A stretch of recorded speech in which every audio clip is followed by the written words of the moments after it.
ఆధారాలతో కూడా ఫిర్యాదు ఇచ్చాం. ఇక్కడ returning officer Nellore municipal commissioner గారు వికాస్ వర్మ గారికి ఫిర్యాదు ఇవ్వడం జరిగింది. అయినప్పటికీ కూడా ఆయన మాకు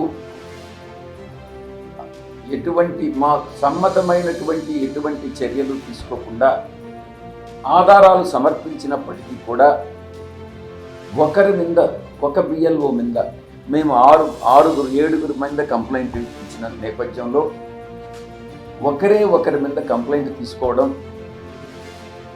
ఒకరి మీద యాక్షన్ తీసుకోవడం, మిగతా వాళ్ళ మీద యాక్షన్ తీసుకోకపోవడం,